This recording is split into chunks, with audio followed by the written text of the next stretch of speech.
The Secrets of Life with Subhas Agam.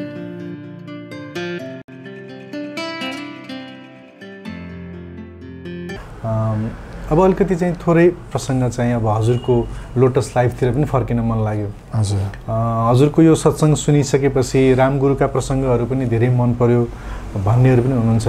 त्यो सँगसँगै हजुरको फेरि ओशोधारासँगको सम्बन्ध र जसरी ओशोधारासँगको सम्बन्धको कारणले हजुरले रामगुरुका कुराहरूलाई व्याख्या गर्न सकिरहनु भएको छ नि, त्यो कुरा पनि काबिले तारिफ छ। ओशोको कारणले गर्दाखेरि पनि अझै रामगुरुका कुराहरू, सङ्कीर्तनका कुराहरूलाई चाहिँ जुन वैज्ञानिकताका साथमा व्याख्या गरिरहनु भएको छ हजुरले, त्यो पनि अद्भुत छ।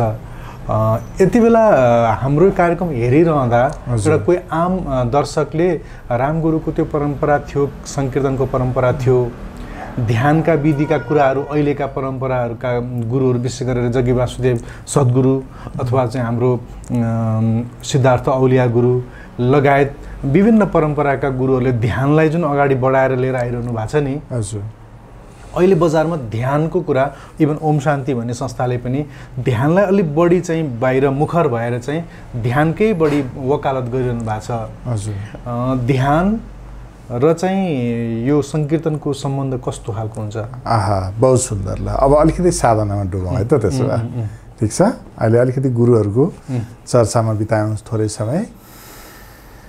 ध्यान उत्तमो ब्रह्म सद्भावो ध्यान भावस्य मध्यमा स्तुति जप अधमो भावो बहिर्पूजा अधमा अधमा आदि शङ्कराचार्यले के भन्नुभयो? बाहिरका पूजा आजा विधि विधान यी सबै के हुन्? अधममा पनि अधम गति हुन्। स्तुति जप अधमो भाव, स्तुति जप पनि अधम नै हो है, जुन मुखले जपिन्छ, जसमा भाव जोडिएको छैन। राम राममा पनि कहाँबाट भनेको छ त? यहाँबाट भनेको छ कि यहाँबाट भनेको छ त? हो कि त्यो छ, ओम ओम ओम गर्दै हिँडिरहेको छ, यो पनि अधम नै हो है भन्नुभयो। ध्यान भावस्य मध्यमा, ध्यान मध्यमा छ भन्नुभयो। तर उत्तम के भन्नुभयो? ब्रह्म सद्भाव, ब्रह्मसँगको एकाकारको अवस्था, तिम्रो आत्मिक पहिचानको अवस्था नै के हो? उच्चतम अवस्था हो है चेतनाको। जुन भावको कुरा भएको थियो पहिला, हजुर, त्यस्तै त्यस्तै। अब यहाँ आएर हजुर जोड्न सक्नुहुन्छ यो दुईवटा चिजलाई। ध्यानलाई र भक्तिलाई अलग ढङ्गले बुझ्नुभन्दा के भन्न सक्छौँ हामी यहाँ भनेदेखि, होस बिना ज्ञान हुँदैन, ज्ञान नभइकन भक्ति जन्मिँदैन। हेर्नु है, पहिला त होस चाहियो। हजुर, थाहा पाउनु, हजुरले मलाई देख्नु भएपछि ए आचार्यलाई के गाह्रो भएर छ कि सजिलो भएर छ कि अलिकति याद गर्ने बित्तिकै थाहा भयो होइन? ल सजिलो रहेछ कुरा गरौँ भयो, अप्ठ्यारो रहेछ आज नगरौँ भयो। होस, अलिकति होस जोड्ने बित्तिकै के हुन्छ? थाहा लाग्छ, थाहा लाग्छ। हेर्नुहोस् है, थाहा पाउनु के हो? ज्ञान। अब ज्ञान के हो खासमा? हजुर को हो त? थाहा पाउनु ज्ञान। हजुर निराकार सत्ता हो, निराकारमा गुन्जिरहेको नाद हो, नूर हो, आकाश हो, यसको रूपमा ज्ञान पाउनुभयो, ज्ञान यो भयो। तर त्यहाँ पुर्याउने साधन के भयो? ध्यान भयो। निराकार हो भनेर मैले त भनिदिएँ, अहम निर्विकल्पो निराकार रूप हो, म निर्विकल्प निराकार हुँ भन्न त भने, त थाहा छैन, अनुभव छैन, यसलाई ज्ञान भन्न सकिएन, यो नलेज भन्न सकियो यसलाई। तर ज्ञान हुनका लागि अब आधारभूमि त्यो साधन के हो? ध्यान। ध्यानबाट हजुरले ज्ञान प्राप्त गर्नुहुन्छ। हजुर को? निराकार हो, ज्ञान पाउनुभयो, नूर हो, ज्ञान पाउनुभयो, ओमकार हो, ज्ञान पाउनुभयो, रस हो, परम रस हो, ज्ञान पाउनुभयो। ज्ञान पाएपछि न डुब्नुभयो, नत्र कसरी डुब्नुहुन्छ? यो हो। तर भइदियो के अगम भने, ध्यान आजको दिन बजारमा जसरी चलिरहेको छ नितान्त स्ट्रेस म्यानेजमेन्टको रूपमा चलिरहेको छ। उपद्रव गर्ने दिनभरि अनि आधी घन्टा 1 घन्टा ध्यान गर्ने, के भयो? स्ट्रेस म्यानेज भयो, भोलिपल्ट फेरि उपद्रव गर्न पाइयो। ध्यानलाई यसरी मिसयुज गरेको म पाउँदछु। र अर्को डाइमेन्सनबाट मलाई के भन्न मन लागिरहेको छ भने, अध्यात्ममा खास गरेर कामनाका आयामहरू जति छन्, काम क्रोध लोभ मोह ईर्ष्या द्वेष, कामनाकै विस्तार हुने, यसलाई यति ठुलो बनाइयो नि कि हेर्नै नसक्ने। काम क्रोध होइन, कत्रो कत्रो, त्यो त फर्केर हेर्नै हुँदैन, त्यसले त अलि सिधाइहाल्छ भनेर गरियो र कामनाबाट मुक्त नभइकन त मुक्ति प्राप्त हुँदैन, अध्यात्म प्राप्त नै हुँदैन। कामना हेर्दै डरलाग्दो छ, जित्ने त कहाँ हजुर हो कि? अब जित्ने त कहाँ सकिनै हाल्यो, अब हेर्नै नहुने अवस्था छ। यहाँबाट भयो जन्मियो अध्यात्म, भयो। ध्यान पनि के बन्यो थाहा छ? यसलाई कोही पनि दर्शकहरूले, श्रोताहरूले गलत अर्थ नलगाउनु होला, म अनुरोध गरेर भनिरहेको छु यति बेला। गलत अर्थ लाउन मिल्छ क्या यस्तो कुराहरूमा। ध्यान चाहिँ कामसँग भागेर फुत्त लुक्न जाने ठाउँ भयो, क्रोधसँग डराएर फुत्त लुक्न जाने ठाउँ भयो। हेर्नुहोस् है, लोभ छ, लोभ त जस्ता तस्तै छ, यत्रो छ, ठुलो छ। डराएर फुत्त कहाँ जाने त? ध्यानमा जाने। ध्यानमा भन्दा निराकारमा जाने। भगवान् बुद्धले बताउनु भएको ध्यान त त्यही हो नि त। अनत्ताप्रतिको सचेतना, निराकारप्रतिको सचेतना यो ध्यान हो भन्नुभयो उहाँले। त्यहाँ जाने। ध्यान यति निकृष्ट हुनसक्छ? भागेर लुक्न जाने कोठो हो त्यो कहीँ? यो होइन। मान्छेले यसरी उपयोग गरे र कतिपय अवस्थामा यसै गरी व्याख्या भएर पनि आयो। यसलाई ठुलो व्याधि, कामना जैसी व्याधि नै, बाफ रे बाप, कसरी ठिक पार्ने? अनि कोरोना लाग्यो नि लौ बर्बाद भने जस्तो, क्यान्सर भयो भने त सिद्धिहाल्यो नि भने जस्तो। यो जटिलताबाट अध्यात्मलाई बाहिर ननिकालिकन अध्यात्म भयमुक्त हुन सक्दैन। होइन भने भएको खेती अध्यात्ममा चलिरहेको छ र चलिरहनेछ।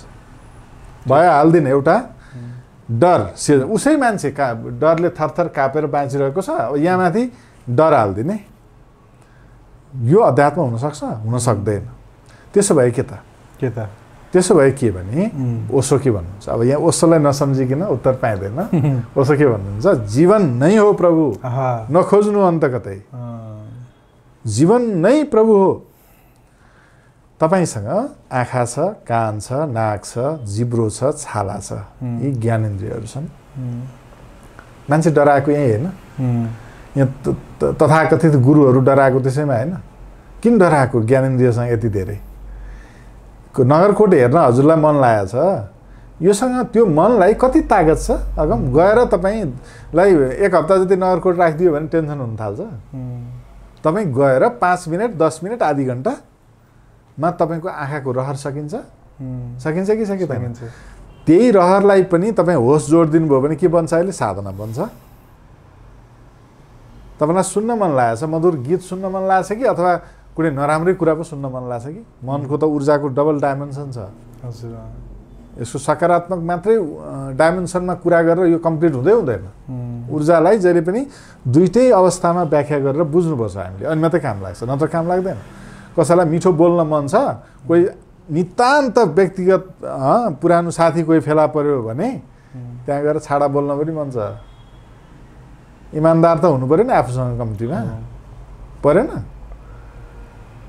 हो, यो ऊर्जाको जुन डाइमेन्सन छ नि, कसको नियम रे? न्युटनको नियम छ नि, गतिको चालको नियम। त्यसले त हाम्रो ज्ञानेन्द्रियका ऊर्जाहरूमा पनि त कर्म गर्छ नि त, त्यसै गरेर इफेक्ट गर्छ नि। त्योसँग किन यति धेरै अतालिएको मान्छे? सुगन्धको एहसास, फुलको गन्ध लिन मन लाग्यो, एउटा फुल गरेर लिएपछि त पुगिहाल्यो नि। त्यसलाई होस जोड दियो भने के भयो? हजरत मोहम्मद साहब चाहिँ इन्लाइटेड हुनुभयो त्यही सुगन्धबाट। केही खान मन लागेको छ, मिठो स्वाद लिन मन लागेको छ, जस्तै रामकृष्णले खानुहुन्थ्यो त्यसै गरी मन लागेको छ। कति खानुहुन्छ? 1 कचौरा खिर खाएपछि अहिले अर्को 1 डाडु थप भन्दा भयो। कत्रो तागत छ त्योसँग? ठिक छ तागत। अर्को एउटा छालाको स्पर्शसँगको, स्पर्शको आवश्यकता छ। निर्णय हो नि त यो त। स्पर्शको आवश्यकता खासमा 45 सेकेन्ड ठिकसँग इन्टरकोर्समा कोही जान सक्यो भने नि ऊ फुल्ली सेटिस्फाइड हुन्छ। 1 मिनट पनि होइन, ओन्ली 45 सेकेन्ड। त्यसलाई ठुलो मानेर बसिरहेको छ, यत्रो ठुल्ठुलो मानेर बसिरहेको छ, अनि त्यसलाई जित्न सकिँदैन, लौन नि भनेर आत्तिर बसिरहेको छ। के गरायो? ओशोले त यहाँ जाग भन्नुभयो नि त। जाग, भाग्ने होइन, जाग, होस गर। त्यसको जति तागत छ त्यतिमै अनुभव गर, मुठो नपार। ठिक छ।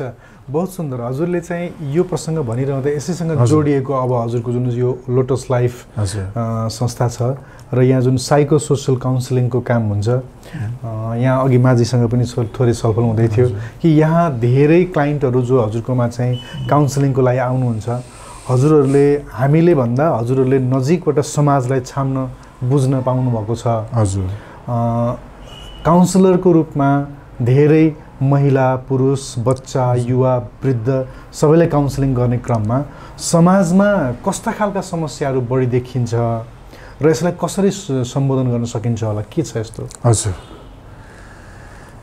छोटोमा अन्ततिर छौँ। हजुर, ठिक छ, समय पनि धेरै भइसक्यो होला। हामीसँग धेरै खालका क्लाइन्टहरू आउनुहुन्छ। खास गरेर हामी साइकोलोजीमा अलिक नयाँ ढङ्गले प्रयोग पनि गरिरहेका छौँ। नाभीको ट्रिटमेन्ट गरेर साइको सोसल प्रब्लमलाई सल्भ गर्ने एउटा नयाँ टेक्नोलोजी हामीसँग छ।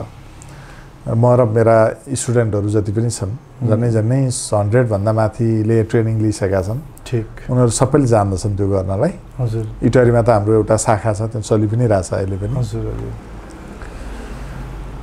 यसको आधारमा खोज्न गयो भने एकदम धेरैभन्दा धेरै महिलाहरू आउनुहुन्छ। कति पर्सेन्ट तपाईँकोमा आउने क्लाइन्टमा कति पर्सेन्ट भनौँ? 90 लगभग 90%। 90%? कुन उमेरको महिला? एउटा जमात छ टिन एज र टिन एज भर्खरै पार गरेको, यो खालको छ। एक खालको प्रब्लम छ यिनीहरूसँग। अर्को 25-30 क्रस गरेका 40-45 भित्रका, यिनीहरूको एउटा अवस्था छ। ठिक, हेर्नुहोस् है, सानाहरूको एउटा खालको अवस्था छ। यिनीहरूमा कन्भर्जन डिसअर्डर धेरै पाइएको छ। कन्भर्जन डिसअर्डर एउटा साइको सोसल प्रब्लम हो यो, जुन हजुरले पनि सुन्नुभयो होला। मुठी बटार्ने, काम्ने, बेहोस हुने, एकछिनपछि होस आउने, होस आएपछि फेरि केही पनि भएको छैन जस्ता जस्तै, कता कता मृगी जस्तै। त्यो इपिलेप्सी जस्तै देखिन्छ हेर्दा, तर इपिलेप्सी होइन यो।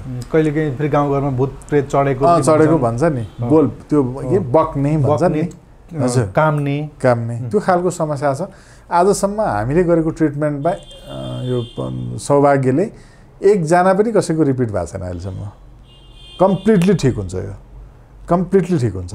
नाभीलाई ट्रिट गरेर, नाभी र अन्य केही प्रयोगहरू छ, खास गरी हिलिङसँग सम्बन्धित प्रयोगहरू छ। रेकी हिलिङलाई हामी विशेष प्रयोग गर्छौँ यहाँनिर। र क्लासहरू उनीहरूको अन्डरस्ट्यान्डिङलाई कति सेसन क्लास गरेपछि ठिक हुन्छ? लगभग 2 हप्ता। 2 हप्ता चाहिँ आउनु पर्यो। दिनमा 3.5 घण्टा समय चाहिँ आउनु पर्यो, लगभग 2 घण्टा। कुन समयमा आउनु पर्यो?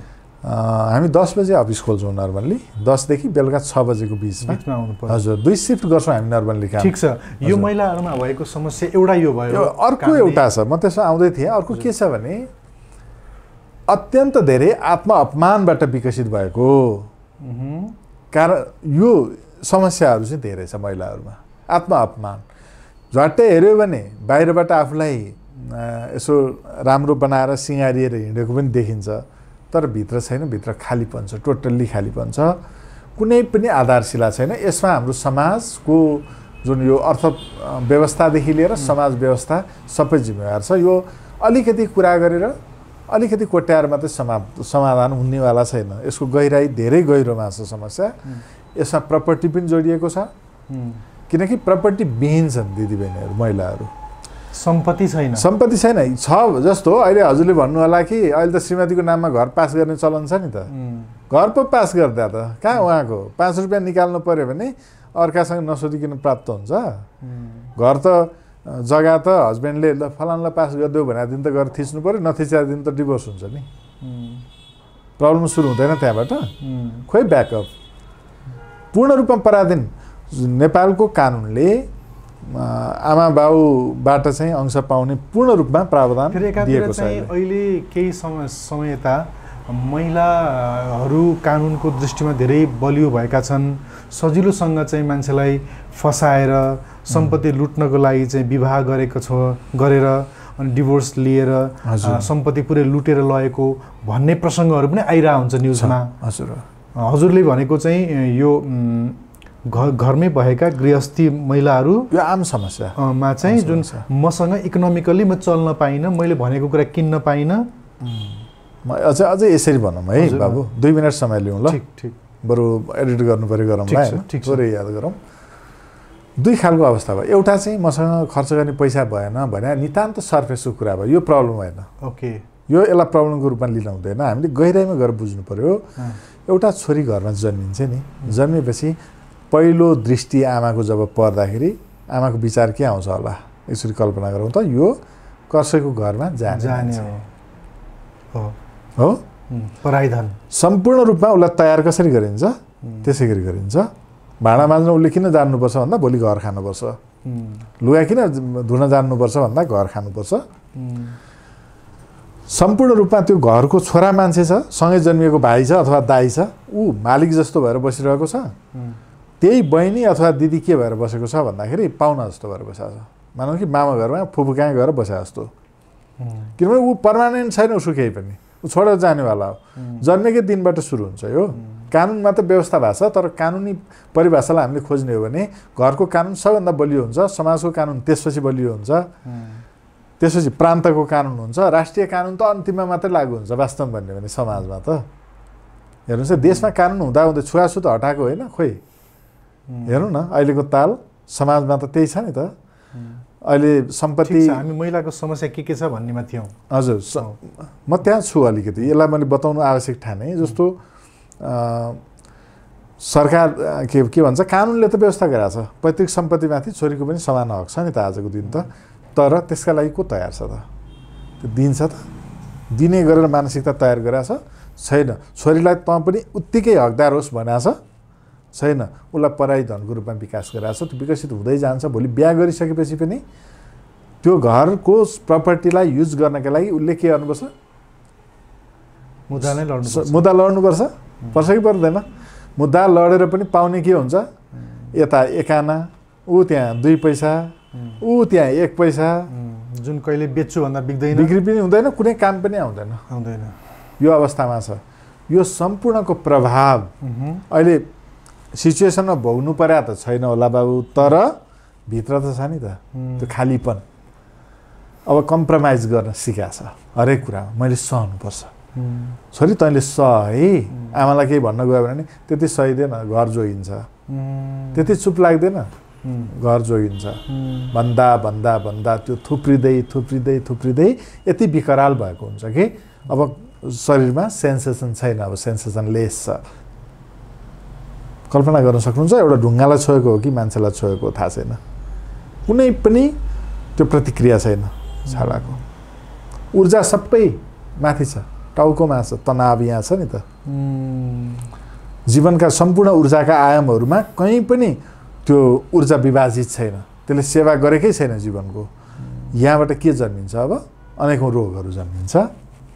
रोगको त टाइप धेरै हुनसक्छ। अहिले स्किजोफ्रेनिया धेरै आइरहेको छ। एउटा के टर्म युज गर्नुभएको थियो नि, सेल्फलाई नजानेको भन्ने एउटा टर्म युज गर्नुभएको थियो, आत्मा अपमानको कुरा मैले अघि बताएको थिएँ। अब यहाँ आत्मसम्मानमा जानका लागि सह-अस्तित्व, मलाई यति चाहिँ बताउन मन लागेकै थियो आज। सह-अस्तित्वमा अलिकति हामीले केही गर्न सक्छौँ कि भनेर थोरै जति सक्छौँ हामीले गरिराखेका छौँ, तालिमहरू दिइरहेका छौँ। हामीले भगवान शिवको फोटो यहाँ हेरिरहेका छौँ अहिले, अर्धनारेश्वर। अर्धनारेश्वर भनेर किन भने शिवजीलाई? आधा नारी आधा पुरुष। नारीका शक्तिहरू के हुन्, पुरुषका शक्तिहरू के हुन्? विशेष शक्तिहरू। हेर्नुहोस् है, हाम्रो 7वटा चक्र छ।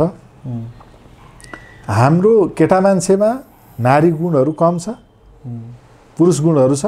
केटी मान्छेमा नारी गुणहरू छ, तर दुईटै गुण समाहित छ, त्यसकारण शिव भने मलाई। त्यही भएर अर्धनारेश्वर बनाएको। दुईटै शक्ति निहित छ एकै ठाउँमा। ती शक्तिहरू के हुन्? शारीरिक शक्ति, पहिलो शक्ति।